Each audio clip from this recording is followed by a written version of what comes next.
The VO Meter, measuring your voiceover progress. Hi, everybody, and welcome to episode 28 of the VO Meter, measuring your voiceover progress. We're doing things a little bit differently today because we had on our guest Armin Hierstetter from Bodalgo, and he gave us so much information that it actually went almost an hour in and of itself. So, we're going to start with the interview, and then we'll come back with our episode on pay-to-plays and some of our favorites. Before we do that, I want to thank our sponsor, voiceactorwebsites.com, and to tell you a little bit more about it, here's a word from fellow talent and VOBS host, Dan Leonard. As a voice talent, you have to have a website. But what a hassle getting someone to do it for you. And when they finally do, they break or don't look right on mobile devices. They're not built for marketing and SEO. They're expensive. You have limited or no control. And it takes forever to get one built and go live. So what's the best way to get you online in no time? Go to voiceactorwebsites.com. Like our name implies, voiceactorwebsites.com just does websites for voice actors. We believe in creating fast, mobile-friendly, responsive, highly functional designs that are easy to read and easy to use. You have full control. No need to hire someone every time you want to make a change. And our upfront pricing means you know exactly what your costs are ahead of time. You can get your voiceover website going for as little as $700. So if you want your voice actor website without the hassle of complexity and dealing with too many options, go to voiceactorwebsites.com, where your VO website shouldn't be a pain in the you-know-what. So once again, we thank our sponsor, voiceactorwebsites.com. They've done my site. They are about to launch a site for the VO Meter. Stay tuned for that. And we can't thank them enough for being on board. So without further ado, let's get to our interview with creator and founder of Bodalgo, Armin Hierstetter.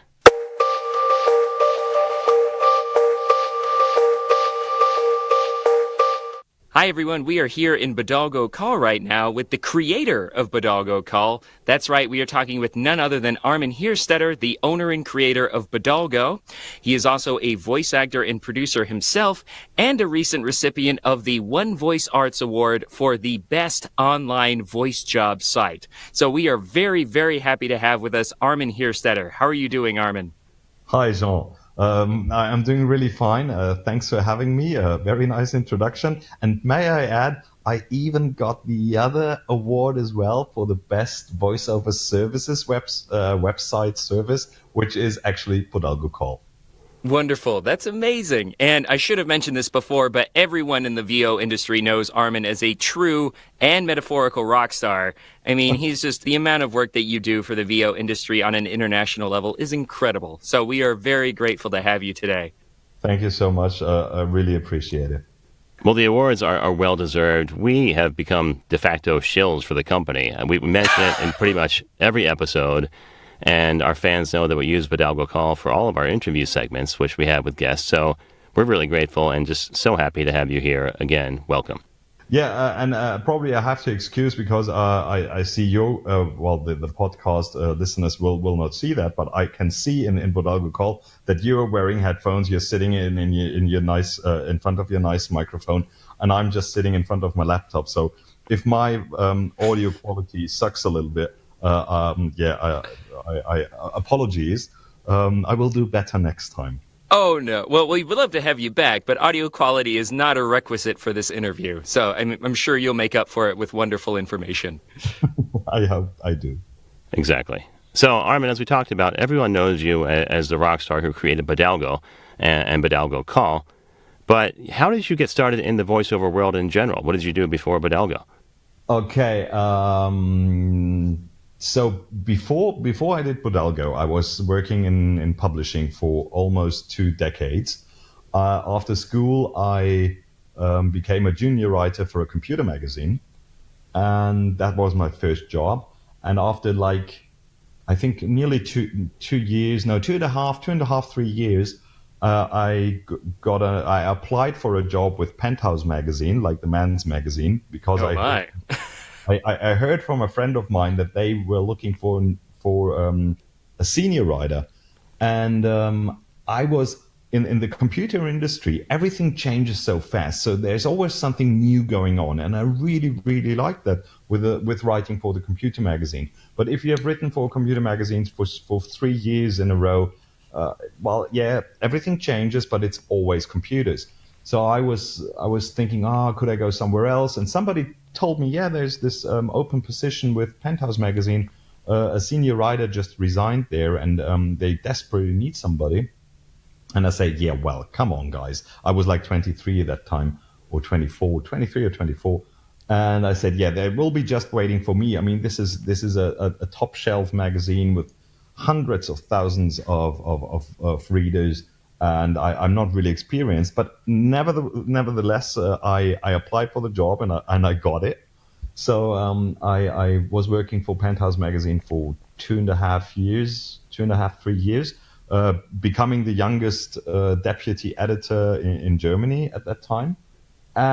When then a friend of mine called me, and he was editing and developing a new magazine, a football magazine for kids, and he asked me if I would be interested in doing that.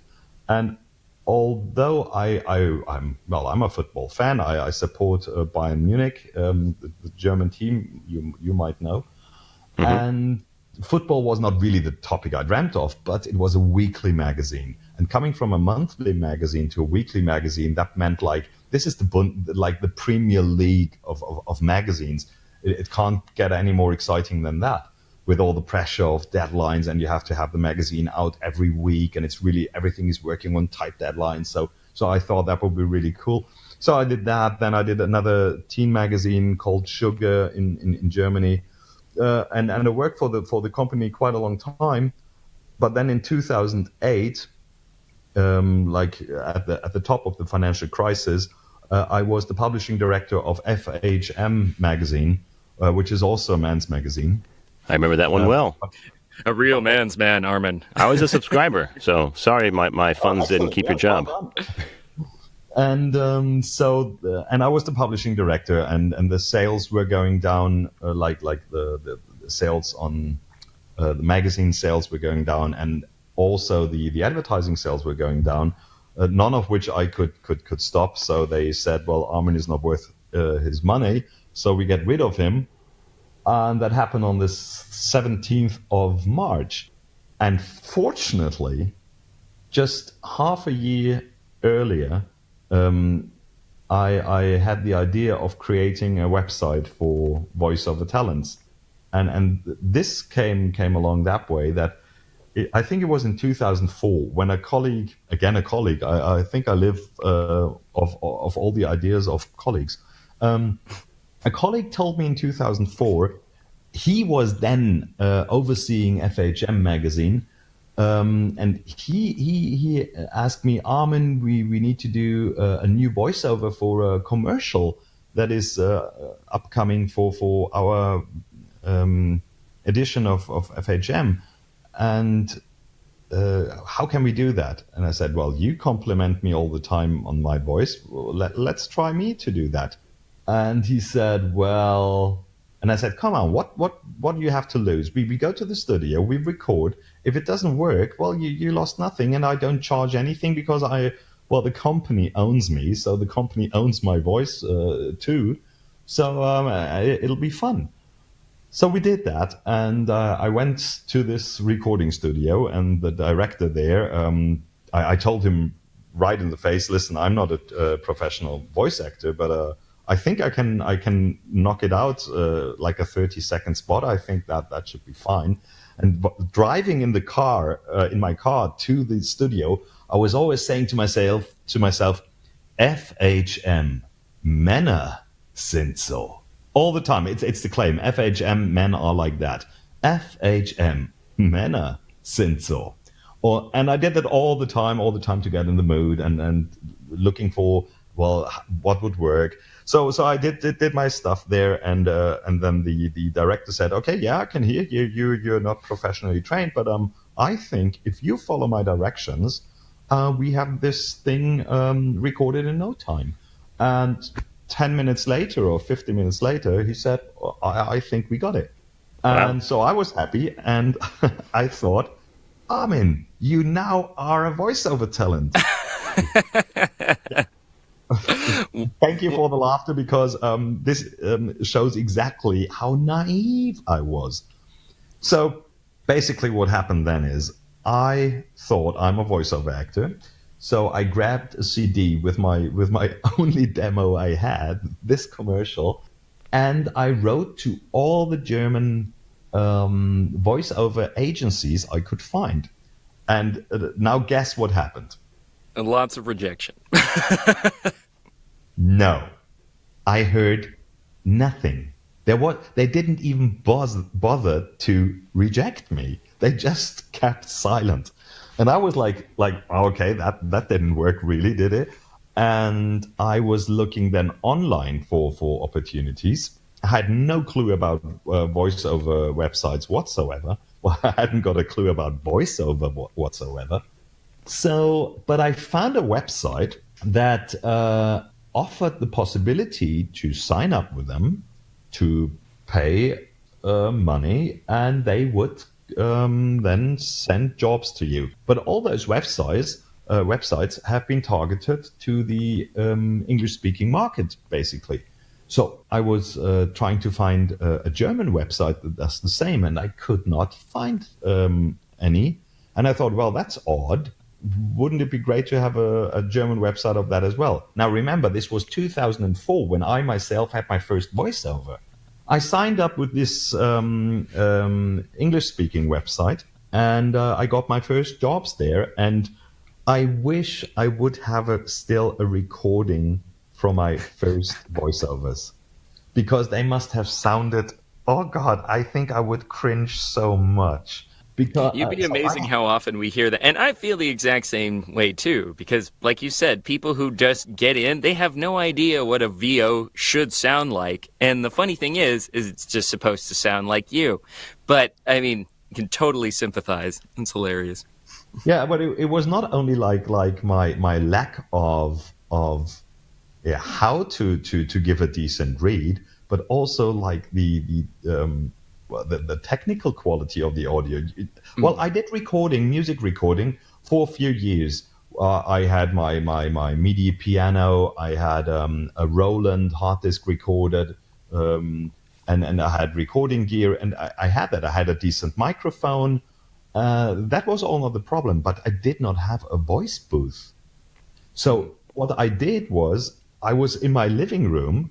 I had this, I don't know if you know it from, I think is it SC Electronics that has this shield? The reflection filter, yeah. Yeah, exactly, the reflection filter. And I had that, and well, if you only have that, everybody knows it does not work.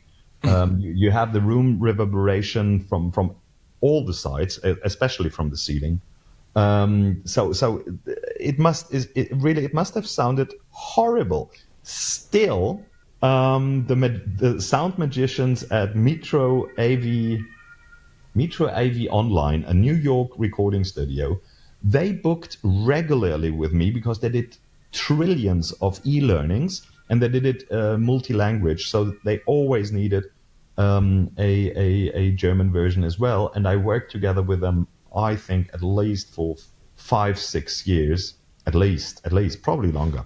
And so this is where I started doing voiceover myself. Of course, then I got professional training with a teacher that is working at the theater and educating actors. So I learned a lot from her. But still, all the time, I had this spark in my head. No, not this spark. This thing in my head that says, "But Armin, why isn't there a German version of the website that you get the jobs from?" Because there were not many German jobs, only just a few. And so I was thinking about that for 3-4 years, until there came the time. And I don't know if you know that, but in Munich, Germany, there is the Beer Fest, the Oktoberfest. Yes, we've heard of it. It's the biggest festival of its kind worldwide, and with all the beer tents and the Umftata music and so on, and lots of Gemütlichkeit, as we call it. So I was sitting there with some friends. I had probably a few masses of beer. A mass is like 1 liter of beer in a big mug. And I had a few masters of beer. And I was thinking, and this idea came back again in my head, like, nobody's doing that. Armin, if nobody's doing it, you probably have to do it yourself. So half hammered, I walked home, started up my computer, and coded the very, very first lines of bodalgo. I hadn't coded for 20 years at that time, but there was there still is, a programming language. Probably 80% of all the websites out there are coded in. It's called PHP. And this language is very similar to a language I already knew, which is called C. So for all the computer aficionados out there. And I wanted to find out, Armin, do you still have what it needs to code this website? Mm-hmm. And I soon found out that, yes, okay, I think from programming, there shouldn't be too many problems. If I had known what would come after, I probably would have thrown in the towel long time ago, because if you also have to do server administration and all of that stuff that I had no clue about whatsoever, and it can be very, very frustrating, and it was very frustrating. But nevertheless, after 3 months, it was really fast. There was a website functional. Let's not talk about the looks anymore, because it looked horrible compared to modern standards, but it worked. And then I had a website, and then I realized, okay, yeah, I mean, you have a website now, but you can't approach clients to post jobs, because there ain't no talents with your website. So you need to find talents. So what I then did is, like, I looked up the biggest association of talents in Germany, wrote the president of them an email and said, listen, I created this website, and my plan would be, if you would promote it with your 250 talents you have in, like, German talents, and they are all vetted talents, I would be willing to give them a premium membership for 6 months for free, to have a critical mass of talents on board that would allow me to promote the whole service to clients. And surprisingly, the guy, although he was developing a similar website, himself, at least he had a programmer that should have programmed the website for him. He never fulfilled his job. He said, I like what you do, and let's give it a shot. And after 1 week, I had 70 voiceover talents. And I said, okay, now let's promote it to clients. And this is how it all started. Because in the beginning, the website was only in German. Because at first I regretted that I didn't think it through completely right from the beginning, because the website was coded that way that all of the copy you could read on the website was hard coded into the website. So when I decided, like, okay, I need to make this, at least for the English market, I had to reprogram the whole website again with English copy in it. And it was a complete and utter nightmare. And but I think it was in mid 2008 or end of 2008 when I had the English version of the website ready. And then I could also approach English-speaking talents. And, then, of course, with English-speaking talents, everybody who was able to read English could then join, provided they would be professional talents. So I had an international base then of talents, attracting more clients too. First off, let me just say that I love the sort of beginner's mindset that you have. I mean, you mentioned before, if I knew what I was getting into, I probably wouldn't have done it. But for better or worse, your own naivete kind of gave you the confidence to pursue it. And as Paul was talking about earlier, we've already talked about some of the differences, like that really personal touch that you offer, that really hands-on approach with bodalgo. But I'd love to hear from your perspective how bodalgo is different from other online casting sites. Well, there are a few things that I think differentiate bodalgo from the others. Well, the first one, you just said it for yourself. It's a very personal, direct, hands-on approach. Every mail I get, it's me that answers the mail. Luckily, it's not too many, because that would take too much time. I coded the website that way that, in theory, not many questions need to be asked because it's so insanely easy to use. So then a second point that is very crucial, right from the start, I said, okay, I can only have talents on the website that are professionally trained voiceover talents. I don't mind if somebody's a real newbie, like he had his training and now wants to start, that is fine. But what I cannot have, I thought, was somebody that has no clue about voiceover business at all and just wants to give it a shot because he thinks an easy buck to make. And I think by now I had probably, I don't know, 40, 50,000 talents registering for bodalgo, and only 7,500 made the cut. Wow. Wow. You get many talents where the demo, and I listen to all the demos of each talent that registers, and I approve or disapprove the profile then. And well, disapproved profiles just get deleted, and the other ones get approved. And some of the demos they sound like, hello, my name is John, or Sean. I am. This is my voice. I want to sell. Yeah. Well, so I don't know what then comes after that, because by the time, well, I have deleted it a long time before. And that's the good thing about bad voiceovers. You instantly recognize them and can hit the delete button like after 2 seconds. So this is, and I think it's very important. And the reason why this selection has to be made is not because is not that I'm a nasty guy that wants to criticize people. No, it's the fear that, imagine somebody like that signs up, gets approved, puts out their credit card, and becomes a premium member, and then auditions for a job of a top shelf company. Well, what do you think will the client think listening to demos like that? He will say, oh my God, where am I? I will never ever use this site. They can't be serious about what they're doing. By the way, this is still what I just cannot get, where I cannot get my head around with other websites that do not vet talents.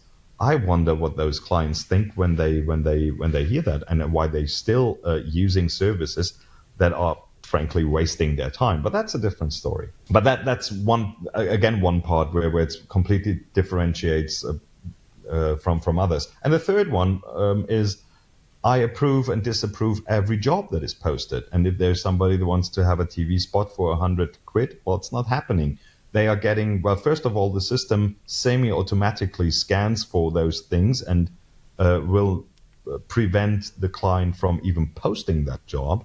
But if he does tricky things and like says, okay, this is not a commercial, then this is an audio book to get a different budget range, then I look personally at every job posted, and if I see something that's not adding up, then the client gets a mail from me where I say, okay, listen, this kind of job needs at least this kind of budget, or it's not going to happen.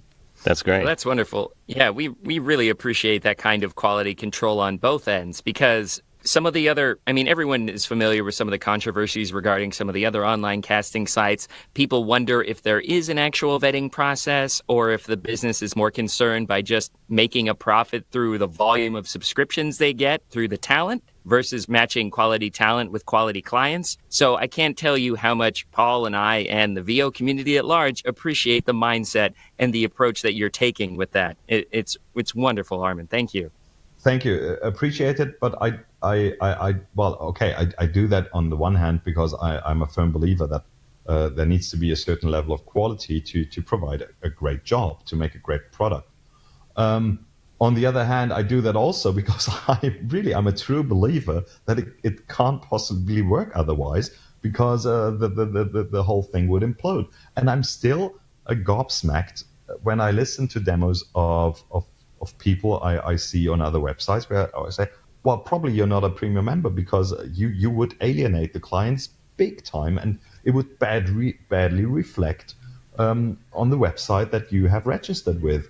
So I'm really not sure what's going on there. But well, maybe if some websites, they invest so much money, thanks to Morgan Stanley, to promote their services, that they have so many clients that they simply don't care, and they you just have to browse those websites and the talents there, and listen to their demos, and some are really like, you want to have the earth below your feet opened and swallow you. So, Armin, we talked about the ways you verify talent coming in, a new talent that signs up for a membership. What do you do, or is there anything you do to maintain quality for talent that are already on the roster? Well, if somebody made the cut, then it's because of two things. First, the technical quality of the demos he provided is broadcasting quality. The second, the reads he gave or she gave support the impression that this is a professionally trained talent, and that's that. So once that's done, I believe that people will not have their talent level decreasing over time. So I do not revisit the profiles to ensure, are you still a good voiceover talent? I think that's not necessary. What I do, though, is if I see, I can see all offers. I can, because, I run the website, I see all the offers, all the auditions.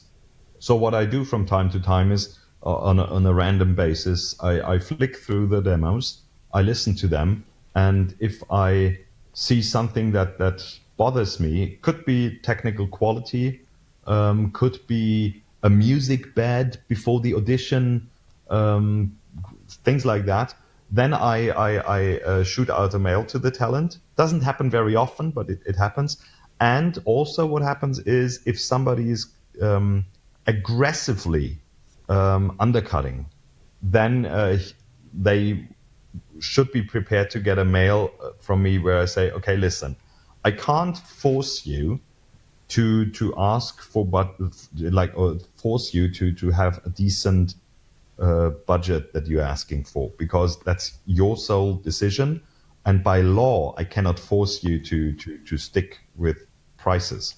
But I would recommend that you consider the following, and then comes a little bit of what is good for the market, what is bad for the market.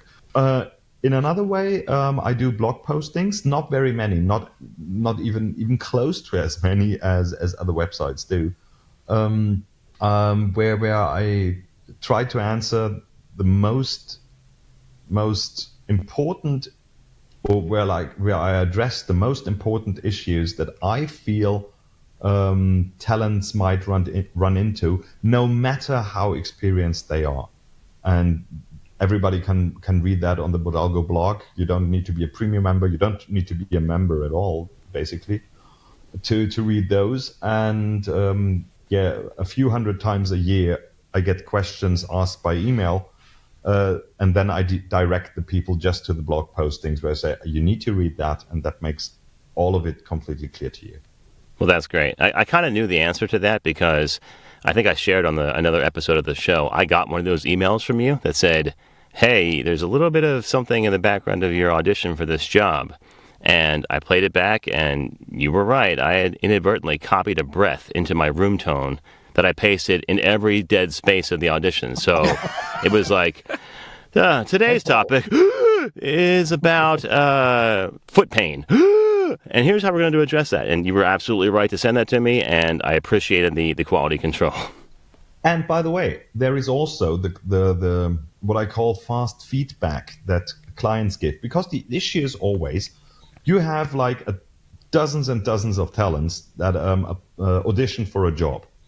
Now, most of them have not received any feedback Of course, the winning talent will receive a feedback, a very positive one, but all the others usually don't get any feedback because, well, you can't blame the clients. It's impossible to have a personal feedback sent to them, to all the guys that auditioned. Some do, most don't. So to have a little bit of feedback still, what I included, like I think half a year, 3/4 of a year ago, is next to every audition, there's there's a drop down menu where people can give a fast feedback, and the fast feedback could be great voice. Unfortunately, it doesn't suit this job, or just great voice. We like it, but that doesn't say you get the job. But it could also say, I can hear room ambience, too much EQ, bad miking, things like that. So and when people get, like, for example, if you get some, like, over the quarter of, I don't know, let's say a few months to half a year, and you receive feedback that always says room ambience, well, then you definitely know something is wrong with your recording setup, because otherwise you wouldn't get the feedback. So this is also it's only a tiny thing, and it's not like that everybody uses it, but every little bit helps. Any feedback helps all the time, and this is just another way. By the way, this works vice versa. Also, the talents can, and I would suggest the talents should use it all the time. They can give a fast feedback to the client as well. For example, if the script is badly translated, if the script is just plain bad, if the job is not described, the briefing is bad, and you can give that feedback as well. And if a client is constantly hammered with bad feedback, and it's anonymous, they don't know who gave the feedback, they just see 10 people said the description is weak. And so this, of course, will then get the client to a point where they say, okay, next time I put a job up with bodalgo, I spend 30 seconds more and explain a bit more what kind of voice I'm looking for.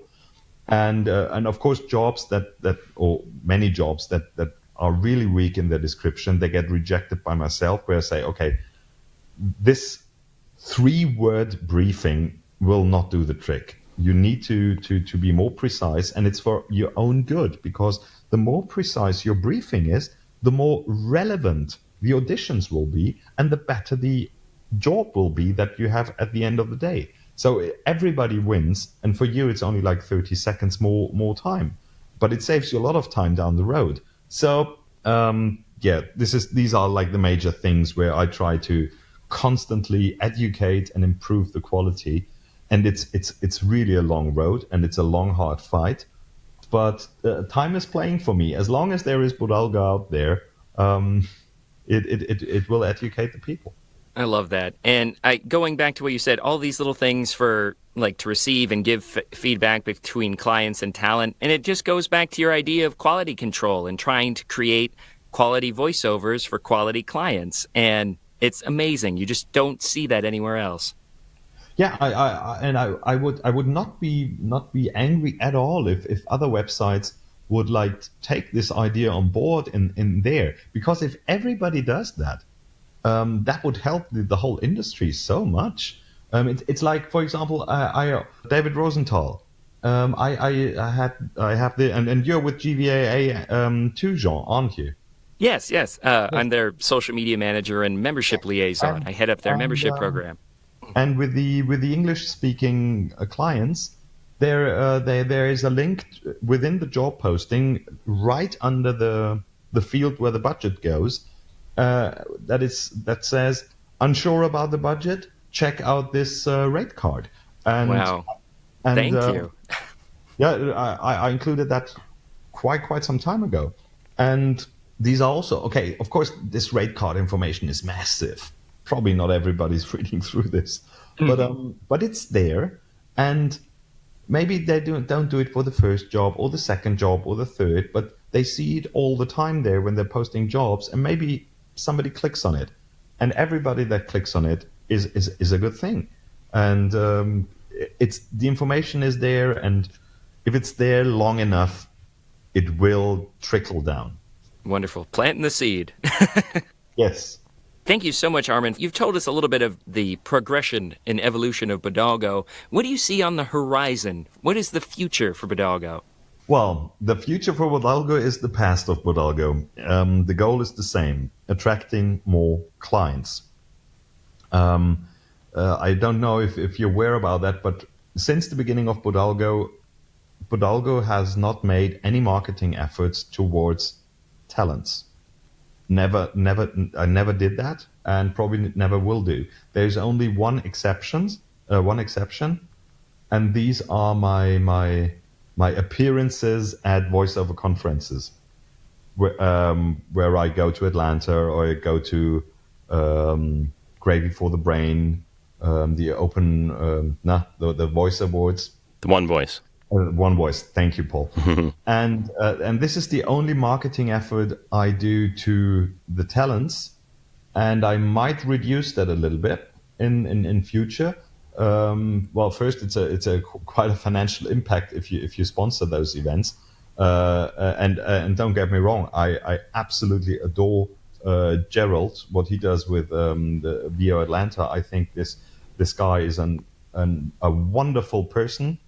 First point, and second, he's an incredibly skilled entrepreneur, and I just love the passion and how he does that, and how it looks like, and how it developed, and that's a really great asset, and it's wonderful to be there.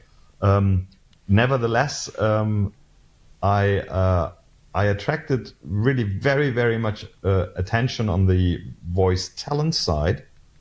And I don't want to risk that there is a disbalance between the number of clients with bodalgo and the number of premium talents with bodalgo. Because if I run into a disbalance there, then nobody will be happy, because nobody will be getting any jobs, or not enough people, and or the hit ratio will just suffer from that. So I might reduce that a little bit. You will still see me there. But so I might reduce that and at the same time enhance the efforts on attracting new clients. And there is an issue that somebody just posted at, can't recall who it was, on Facebook, where he was talking about the SEM efforts of voices.com and other websites. And I think Google AdWords, for example, because this would be the first place you go to if you want to promote your business, your online business. Google AdWords had been a wonderful thing for quite a long time, but this changed for the voiceover world a few years ago already. When I had ads out there with Google AdWords a few years ago, the people that were clicking those ads were clients looking for a voiceover talent. So imagine there's an advertising. I don't know, cast the best voiceover talents in the world, the usual blah, blah, blah. So now those ads in majority are no longer clicked by the clients, but by the talents. And that's and the reason behind that is not because they want to book, they want to have other talents auditioning. No, they are looking for, is this a website I can get jobs from? So they click on the link, go to the website, and find out, is that a new potential resource for them to find new jobs? So they are killing the budget.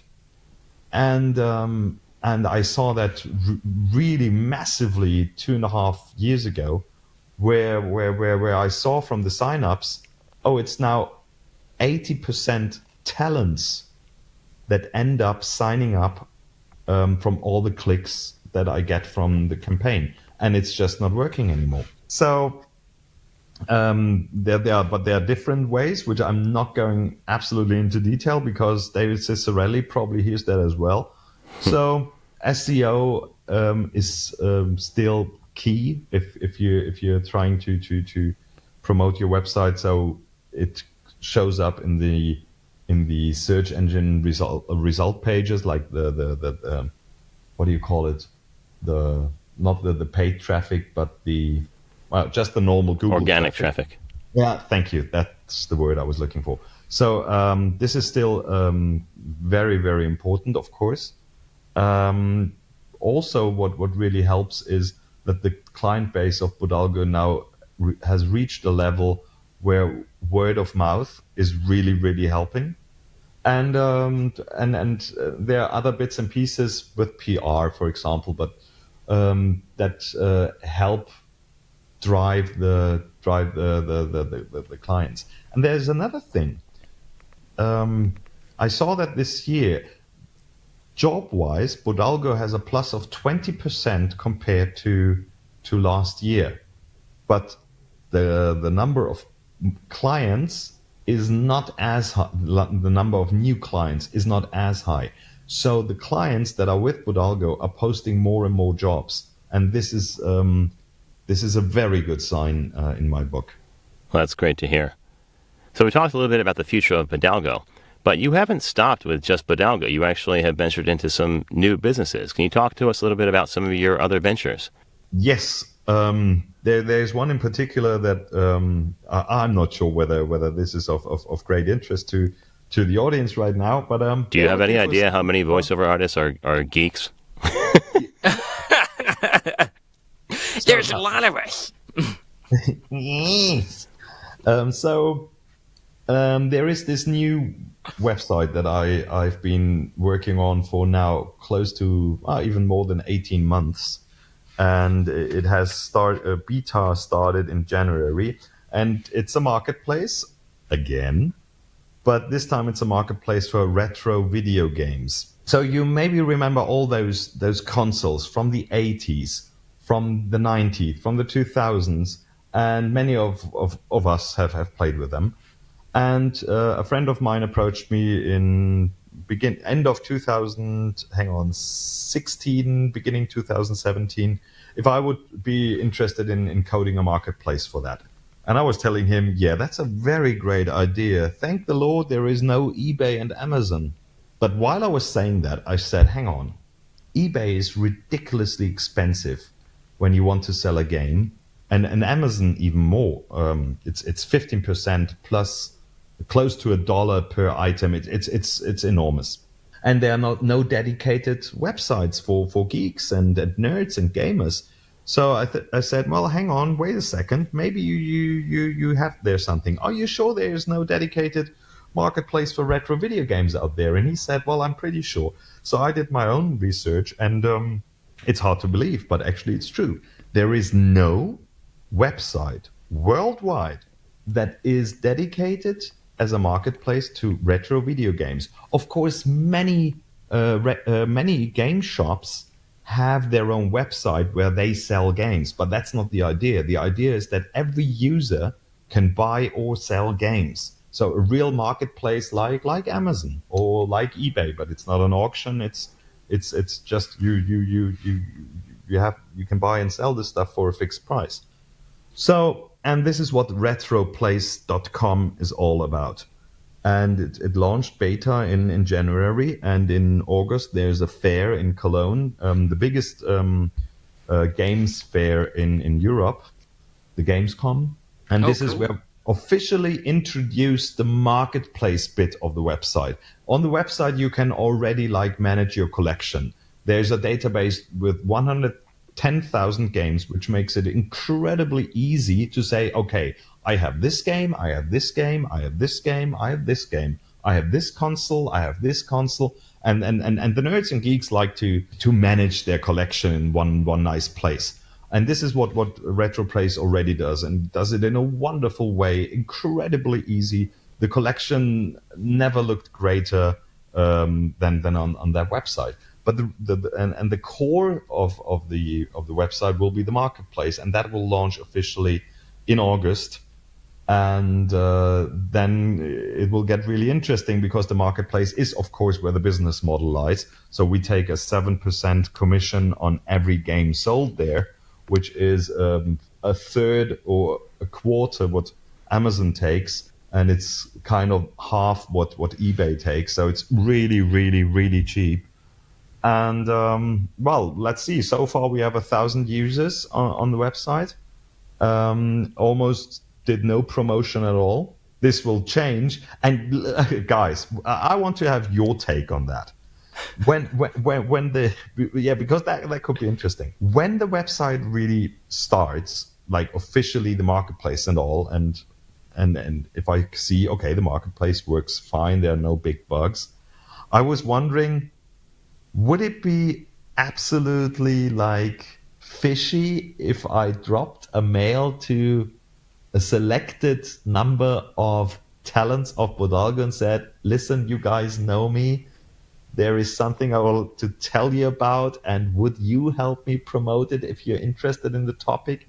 Would you think that's completely no-go? I think if you weren't you, maybe. But given the goodwill you've built up with your user base, I don't see a problem. Like I said, I've already signed up just on word of mouth about it. I'm pretty sure you signed up because I saw your profile. I did. No, I think it's a great idea. And just like with Bodalgo, the fact that it's you really feel like it's a partnership when you work with you, Armin. I love how you try to get everyone involved, no matter how they're affiliated with your website. So yeah, I don't see why not. Yeah. I still have think about it, because it can go down really bad with some people, understandably, and I don't want to offend the people. But as I see Bodalgo as a family business, and it's so personal, so I feel I'm connected with everybody on Bodalgo so personally.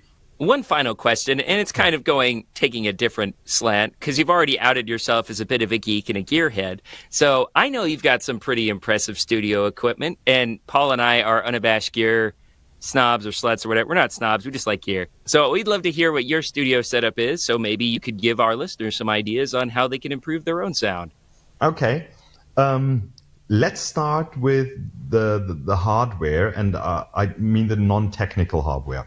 I have in my room, which it's a pretty old building where the flat is in. It's from the beginning of the 20th century, so it's a very high ceiling. So I had to have a room within a room.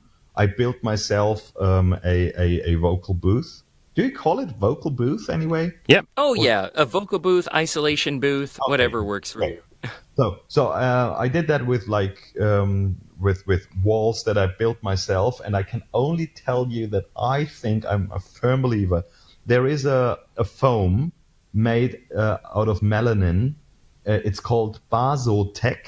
It's made by, I think, the company Bayer. It's a chemical company, but you can buy it. You should be able to buy it in any decent store that sells record gear. It's called Basotec, and I think this is the acoustic foam to go, no matter what. I haven't come across anything that is better than that. It's pretty expensive. Like 4 square meters will be $100 or something like that. So it's pretty expensive, but I think it's just as the trick. So the this room in a room has this is built with this Basotec.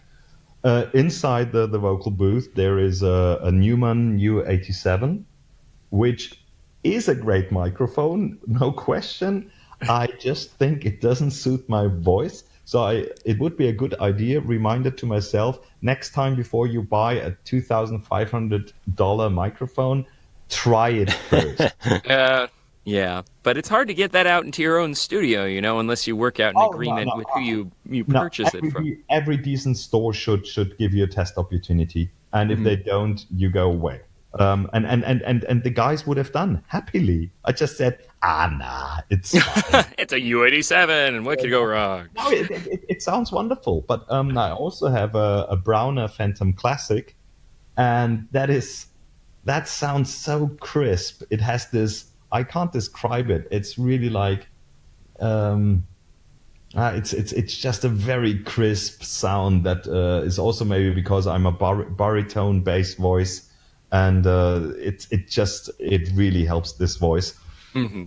So these are the two microphones. I also have the Sennheiser 416. Never used it so far. Yeah, I come to that point in a minute. So then the audio interface that I have is an Apollo Twin Duo, which I rate for its price range absolutely king of the kings. I have not come across anything at all that comes even close to what this thing does.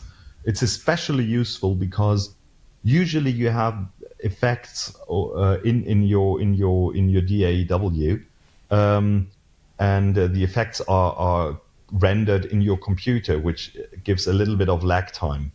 But this thing has the effects executed with a digital signal processor within the device. So you have no, it's not called lag. What is the word I'm looking for? Latency. Latency, thank you. You have no latency whatsoever, which makes it wonderful for many other purposes as well. And I think it's just wonderful. It has 2 channels, wonderful analog digital converters. They're just awesome. It's about, I think you can get it now for $700, $800 probably. How about that? Yeah. And did you mention, was that the solo or the duo? I have the duo. The solo probably would do for me because really I have only one effect running in it, and that's like a channel strip, and that's basically it. What I'm doing,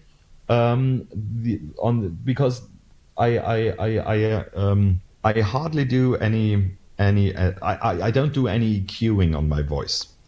Okay, well that's not completely true. I do a little bit of in the 100 hertz. I go like 2 dB down, and then just because I like it in the 12 kilohertz, I give it like a 1 or 1.5 dB plus. It just adds this a little bit of air to the voice, which I really really like, and nobody ever complained. And I have that's what matters. Yeah, that's absolutely. And there's one I think it's magic. It's from and I have to say I hate Waves for their DRM system that they have. It's so uncomfortable to use. Well, if you have once set it up, it's fine, but if you change the computer, it's just a nightmare. I hate them for that. But they have a plugin called Renaissance Vox. And this is a compressor and gate, and it's the most easy gate compressor combination I've ever seen.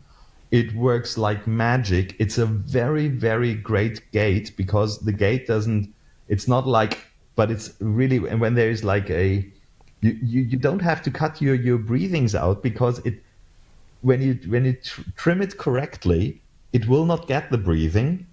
But it doesn't cut it off like with an X. It really fades it out so nicely, so naturally that it sounds awesome without any editing. I really, really love that, and I really recommend it. It's called Renaissance Vox. It's pretty cheap now.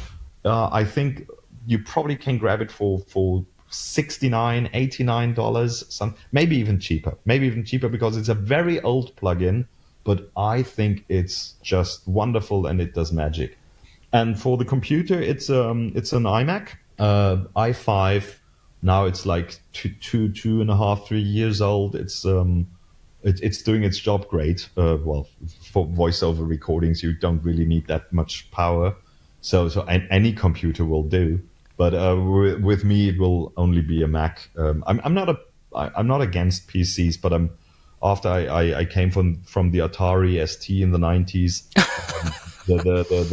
the first computer I worked within the next job was a Mac, and well then it was just natural to buy a Mac for my flat as well, and that's why I ended up with a Mac.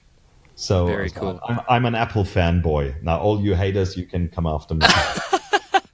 I'm a fanboy too. I don't know how I feel about all the USB-C stuff that's coming out now, but it's still, overall, I think it's just a reliable system to use. And for our listeners, if you're interested in the Waves Renaissance Vox app, it's actually on sale right now plugin, not app, for $45. So about $40 less than what Armin would say. It's really a no-brainer, especially if you already have Waves plugins. So you went through all this DRM obstacles that they put in the way. Maybe they improved by now, but if you already have a Waves plugin, well, yeah, spend those 49. If you are not happy with the gate, and the gate thing really is a thing, because even if you have a great, really extraordinarily well set up audio chain, you still have, even with the best microphones in the world, you have at like -70, -65, depending on your microphone, maybe even -80. If you have a Neumann TLM3, which has a really, the floor noise is like non-existent, but you still have this little bit of hiss, like, so really, really tiny. So, and I am a noise Nazi, so to speak. I don't want to hear, I want to hear any hiss, and this thing is really, it's so fantastic, killing that. It's so, I have not come across anything that is like that, and definitely not that easy to use. It's just wonderful. So I never thought I would, but I would recommend Waves to that respect. Very cool. So once again, that's the Waves Renaissance Vox plugin with a gate and compressor in it. I tend not to play with plugins that much, but for $45, I might give it a shot. So Waves, if you don't use it, they also have a popular debreather plugin as well as a nice de-esser, and they're well known for having pretty affordable plugins compared to some of the other competition that's out there. And of course, if you have your UA Apollo, it'll play very nicely with that. Well, Armin, you mentioned the word Renaissance, and that's the perfect way to wrap up, because you are really a Renaissance man in every sense of the word. You went from publishing to coding. You obviously know your way around the studio. You're an audio engineer, a voice talent, and now a retro gamer marketplace entrepreneur. So we're so happy to have your talents shared with us here on the VO Meter. We can't thank you enough for being with us. Thanks again. Absolutely. Thank you so much, Armin. Paul, Jean, thank you so much for giving me the chance to chat with you. It's really highly appreciated. Thanks for having me. To all the listeners, hope you enjoy that, and I see you next time. That's it for this episode of the VO Meter, measuring your voiceover progress. Stay tuned for part 2, where we talk about online casting sites and some of our favorites to work with. See you next time. Thanks for listening to the VO Meter, measuring your voiceover progress. To follow along, please visit www.vometer.com.